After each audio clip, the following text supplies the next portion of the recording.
New videos cross dressing Styrium Hindi, please like and subscribe, comments. Sanju आई। ये कहानी है संजू के रिश्तों की। एक तरफ तो उसकी प्यारी माँ है जो न जाने क्यों संजू को लड़कियों की तरह रहने को प्रेरित करती है, और दूसरी ओर है ऋतु, जिससे संजू को प्यार है। भाग 4, पहली साड़ी। कहानी के सभी भाग यहाँ पढ़े। जब प्यार होता है तब दिल कितना खुशियों से भर जाता है, ये इस वक्त संजू से बेहतर कोई नहीं जान सकता था। दूसरी ओर ऋतु भी एक बार फिर अपने सबसे अच्छे दोस्त संजू को वापस पाकर बहुत खुश थी। और इन दोनों के अलावा संजू की माँ भी इस वक्त संजू के स्कूल से आने का बेसब्री से इंतजार कर रही थी। प्यार में खुश संजू जैसे ही घर आया, उसकी माँ ने उसके हाथ से उसका बैग लिया और उसके लिए खाना लगाने लगी। संजू भी हाथ धोकर टेबल पर आ चुका था। क्या बात है संजू, आज बहुत खुश लग रहा है, माँ ने मुस्कुराते हुए पूछा। कुछ नहीं माँ, ऐसे ही। संजू यूं ही कैसे बता देता। फिर उसने अपनी माँ को देखा, वो भी आज कुछ ज्यादा खुश लग रही थी। माँ, तुम मेरी छोड़ो, तुम ये बताओ कि तुम क्यों इतनी खुश लग रही हो। मैं भी ऐसे ही खुश हूँ, माँ ने कहा। मगर संजू जानता था कि उसकी माँ की खुशी की वजह क्या है, और वो वजह सामने आने में ज्यादा देर भी नहीं लगी। खाना हो जाने के बाद जब संजू अपने कमरे की ओर कपड़े बदलने जाने ही वाला था कि उसकी माँ उसके पास आई। उनके हाथों में कुछ साड़ियाँ थी। आखिर यही तो वजह थी उनकी खुशी की। संजू, उस दिन तूने ये 2 साड़ियाँ पसंद किया था ना? मैंने भी अपनी पसंद से 2 और साड़ियाँ चुनकर तेरे लिए इन 4 साड़ियों के ब्लाउज सिए हैं। देखना इनमें से तू कौन सी साड़ी पहनेगा आज, माँ ने कहा। संजू ने एक बार फिर माँ की तरफ देखा और बोला, माँ, इतने जल्दी तुमने 4 के ब्लाउज सील दिए? अरे, दिन भर खाली ही रहती हूँ घर में तो बस हो गया काम। तू वो सब छोड़, बता ना तू कौन सी साड़ी ट्राई करेगा। माँ में भी एक बड़ी आतुरता थी संजू को साड़ी पहनाने की। तुम जो कहो मैं वही पहन लूंगा, संजू ने माँ को गले लगाकर कहा। संजू आज वैसे ही खुश था तो माँ की इच्छा पूरी करने में उसे कोई बुराई नहीं लगी। वहीं उसकी माँ अचरज से संजू की ओर देखने लगी, क्योंकि अक्सर संजू को स्कूल से आने के बाद लड़के से लड़की के रूप में आने में और सहज होने में कुछ समय लगता था। पर आज संजू खुशी से इस बात के लिए तैयार था। माँ ने उसके चेहरे पर हाथ फेरते हुए कहा, बेटा, चाहे कोई भी हो उसके लिए उसकी पहली साड़ी उसके लिए यादगार होती है। मुझे भी आज तक याद है जब मेरी माँ ने मुझे पहली बार साड़ी पहनाई थी। इसलिए मैं चाहती हूँ कि तू अपनी पसंद से साड़ी चुने। संजू की माँ ने भी अपने शब्दों को बेहद चुनकर कहा था। उन्होंने ये नहीं कहा कि किसी लड़की के लिए उसकी पहली साड़ी यादगार होती है। उन्होंने कुछ इस तरह से अपनी बात रखी कि संजू को कहीं से भी असहज न लगे। माँ, तुम साड़ी को लेकर इतनी भावुक क्यों रहती हो? संजू ने माँ से पूछा। जब तू पहनेगा ना तब तुझे पता चलेगा। हो सकता है कि तुझे आज वो महसूस न हो, पर कुछ समय बाद तू आज के दिन को याद कर मेरी ही तरह भावुक होगा, माँ ने कहा। अच्छा, अब जल्दी से पसंद कर। ठीक है, माँ, करता हूँ पसंद, संजू ने कहा। और फिर संजू माँ के हाथों की साड़ियों को देखने लगा। उनमें से एक साड़ी तो सिल्क की थी जो उसकी माँ ने पसंद की थी। भले ही वो साड़ी बेहद खूबसूरत थी, पर सिल्क की साड़ी संभालने के लिए शायद वो तैयार नहीं था। उसने जो 2 साड़ियां पहले चुनी थी वो दोनों ही हल्की प्रिंटेड साड़ियां थी जिन पर फूलों के प्रिंट थे। शायद उसकी पसंद को देखते हुए ही संजू की माँ ने एक और प्रिंटेड साड़ी चुनी थी।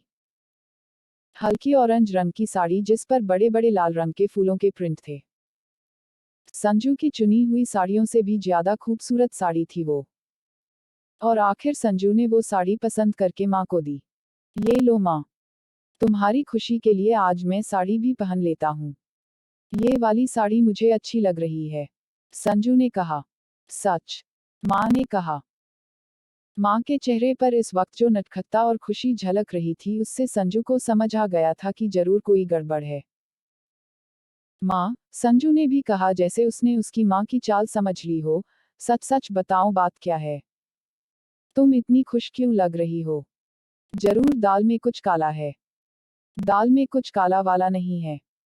तू अपने कमरे में चल, मैं अभी ब्लाउज लेकर आती हूँ, माँ ने चहकते हुए कहा। मगर संजू समझ गया था कि जरूर कोई न कोई बात है। खैर, थोड़ी देर में ये बात भी बाहर आ ही जाएगी, संजू ने सोचा और अपने कमरे की ओर बढ़ गया। वो भी अब जल्द से जल्द अपनी स्पोर्ट्स ब्रा से निकलकर कुछ आरामदायक कपड़े पहनना चाहता था।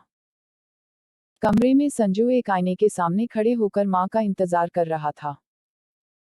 तभी माँ आई और उसके हाथ में कुछ कपड़े पकड़ाते हुए बोली, जा ये पेटीकोट और ब्रा पहनकर आ जा, मैं यही तेरा इंतजार करती हूँ। संजू ने अपनी माँ की ओर जरा शंका से देखा। उसकी माँ अभी भी उसी चंचलता के साथ संजू की ओर देख रही थी। अरे देख क्या रहा है, जल्दी बदल कर आना। संजू भी चुपचाप बाथरूम में आ गया। आखिर माँ को ये नई ब्रा देने की क्या जरूरत पड़ गई। मेरे पास तो पहले ही कई ब्रा है, संजू मन ही मन सोचते हुए अपने कपड़े उतारने लगा। स्कूल शर्ट के बाद अपनी स्पोर्ट्स ब्रा उतारकर उसे बेहद चैन महसूस हुआ। उसने माँ की दी हुई लाल रंग की ब्रा की ओर देखा। थोड़ी प्लेन सी थी मगर बेहद खूबसूरत थी। जैसी ब्रा उसके पास पहले से थी, उनमें जो फूल पत्ती के प्रिंट थे उसे वो पसंद नहीं आते थे। मगर ये ब्रा कुछ अलग थी। फेमिनिन होते हुए भी थोड़ी न्यूट्रल डिजाइन थी उसकी और उसे बेहद अच्छी लग रही थी। फिर भी कुछ तो अलग था उस ब्रा में जो वो समझ नहीं पा रहा था।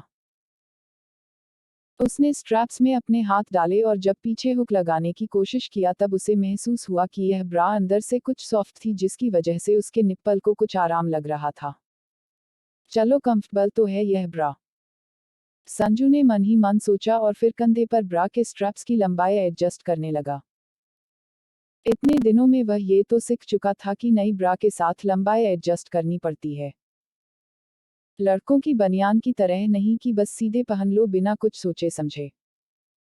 लड़कियों के हर कपड़े में कुछ न कुछ ध्यान देना पड़ता है।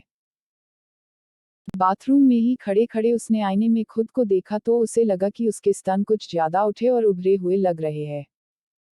और दोनों स्तनों के बीच गहराई भी ज्यादा दिख रही थी। ब्रा के अंदर जो सॉफ्ट लेयर थी उसकी वजह से उसके स्तन और बड़े भी लग रहे थे।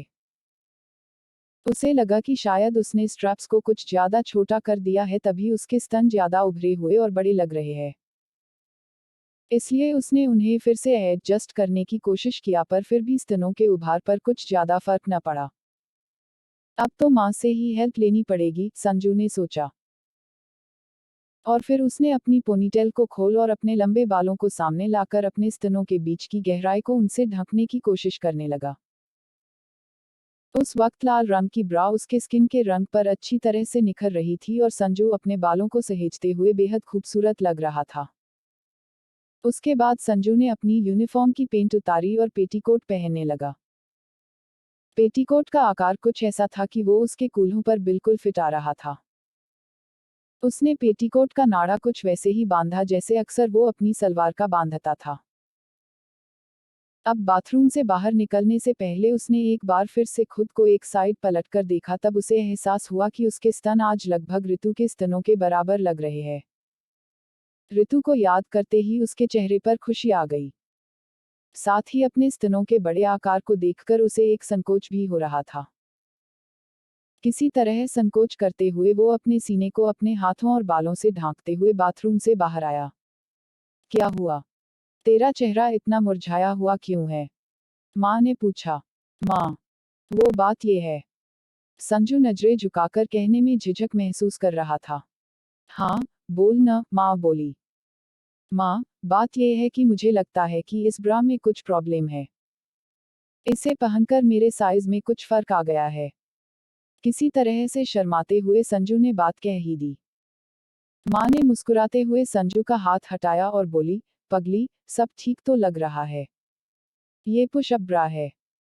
इसका तो काम ही है कि स्तनों को थोड़ा लिफ्ट दे। माँ। संजू शर्माते हुए माँ को रोकने की कोशिश करने लगा। चल अब ज्यादा शर्मा मत। उभरे हुए शेप के साथ साड़ी तुझ पर और निखर कर आएगी। ले अब ये ब्लाउज पहन ले। माँ, ये कैसा ब्लाउज है? संजू ने जैसे ही ब्लाउज देखा उसके तो जैसे होश ही उड़ गए। क्यों? क्या परेशानी है इसमें? माँ, तुम देख रही हो ना, इसकी पीठ कितनी गहरी है। ऐसे ब्लाउज को पहनने से अच्छा तो मैं ब्रा के साथ ही साड़ी पहन लेती हूँ। संजू ने कहा। छी, कैसी बातें करती है। हाँ, ये ब्लाउज थोड़ा मॉडर्न है। मैंने सोचा कि कम से कम एक ब्लाउज तो थोड़ा फैशनेबल सिलूं। मुझे क्या पता था कि तू वही साड़ी चुनेगी जिसके साथ का मैंने ये ब्लाउज सिया था। तो तभी तुम्हारे चेहरे पर वो खुशी थी। हाँ, मैं तभी जान गई थी कि जरूर कुछ न कुछ गड़बड़ है। संजू ने कहा, मैं नहीं पहनूंगी ये ब्लाउज। मैं कोई दूसरी साड़ी पहन लूंगी। देख संजू, ये साड़ी तूने खुद चूज की है। अब तो अपनी बात से पलट नहीं सकती।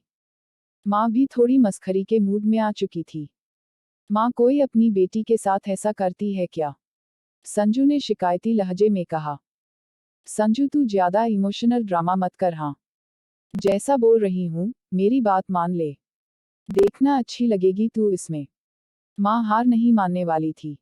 ठीक है, दो मुझे ब्लाउज। संजू ने माँ के हाथ से ब्लाउज लिया और खड़े होकर उसे पहनने लगा। दुनिया में शायद मैं अकेली हूँ जिसकी माँ उससे एक्सपोज करा रही है। संजू, यदि तुझे ड्रामा करना आता है तो मैं भी तेरी माँ हूँ। अब नखरे करना बंद कर। ठीक है ठीक है, संजू ने ब्लाउज के हुक लगाते हुए कहा। जब माँ ने इसके पहले कल उसे ब्लाउज ट्राई कराया था तो उसमें बाहें थी और थोड़ी ढीली भी थी। इस ब्लाउज में तो स्लीव भी नहीं थी और ऊपर से उसके स्तनों पर बेहद टाइट भी लग रहा था। टाइट न सही पर बिल्कुल चुस्त फिट आ रहा था। ये सब उसकी पुशअप ब्रा का कमाल था। संजू, सच कह रही हूँ, तू तो अभी से बहुत सुंदर लग रही है। बिल्कुल जैसे मैंने सोचा था। चल अब जरा इधर आ, मैं तुझे साड़ी पहना दूँ।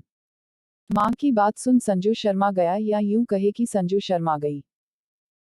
ब्रा, पेटीकोट और अब ब्लाउज पहनकर अब वो शायद मन से भी लड़की बनने लगा था। माँ ने संजू की चुनी हुई साड़ी को खोला तो संजू उसकी खूबसूरती को देखते ही रह गई। उसने इस साड़ी को पहले इस तरह से देखा नहीं था। माँ के पास आकर उसने साड़ी के कपड़े को छूकर देखा तो उसने महसूस किया कि ऐसा कपड़ा आज के पहले उसने कभी नहीं पहना था। कुछ तो खास बात थी उस साड़ी के स्पर्श में। माँ ने संजू को साड़ी को निहारते देखा तो माँ ने भी संजू को रोका नहीं। और फिर संजू की माँ ने साड़ी का एक छोर लेकर संजू के सामने ही घुटनों के बल खड़ी हो गई। अब संजू को साड़ी जो पहनानी थी। पहली साड़ी पहनने का पल जितना खूबसूरत एक बेटी के लिए होता है उतना ही खूबसूरत ये उसकी माँ के लिए भी होता है। और संजू की माँ के चेहरे की खुशी ही बतला रही थी कि शायद वो इस दिन का बेसब्री से इंतजार कर रही थी। माँ ने साड़ी का एक छोर पकड़ और संजू की दाएं ओर पेटीकोट के अंदर उसका एक हिस्सा डालकर वो संजू की कमर पर लपेटने लगी। धीरे धीरे अपनी उंगलियों से संजू की कमर में साड़ी को पेटीकोट के अंदर डालती हुई उसकी माँ साड़ी को ऐसे करीने से लपेट रही थी कि साड़ी में एक भी सिलवट न पड़े। साड़ी का निचला हिस्सा संजू के पैरों को छू रहा था। अपनी माँ को इतनी गंभीरता के साथ साड़ी पहनाते हुए देखकर उसका दिल बहुत खुश हो रहा था। और ज्यों-ज्यों साड़ी उसके तन पर लिपटती जाती, उसे एक कोमलता का एहसास होता। उसकी माँ ने अब साड़ी को उसके कूल्हों पर लपेटकर अपने हाथों से उसकी सिलवटें दूर कर दी थी। यूं तो साड़ी हल्की थी पर फिर भी उसका भार अब संजू महसूस कर रही थी। कितना अच्छा लग रहा था उसे। अपने अंदर होने वाली खुशी को संजू खुद समझ नहीं पा रहा था कि आखिर एक कपड़े को पहनकर ऐसी खुशी क्यों महसूस हो रही है। शायद संजू समझ रहा था कि साड़ी सिर्फ एक कपड़ा नहीं है बल्कि नारी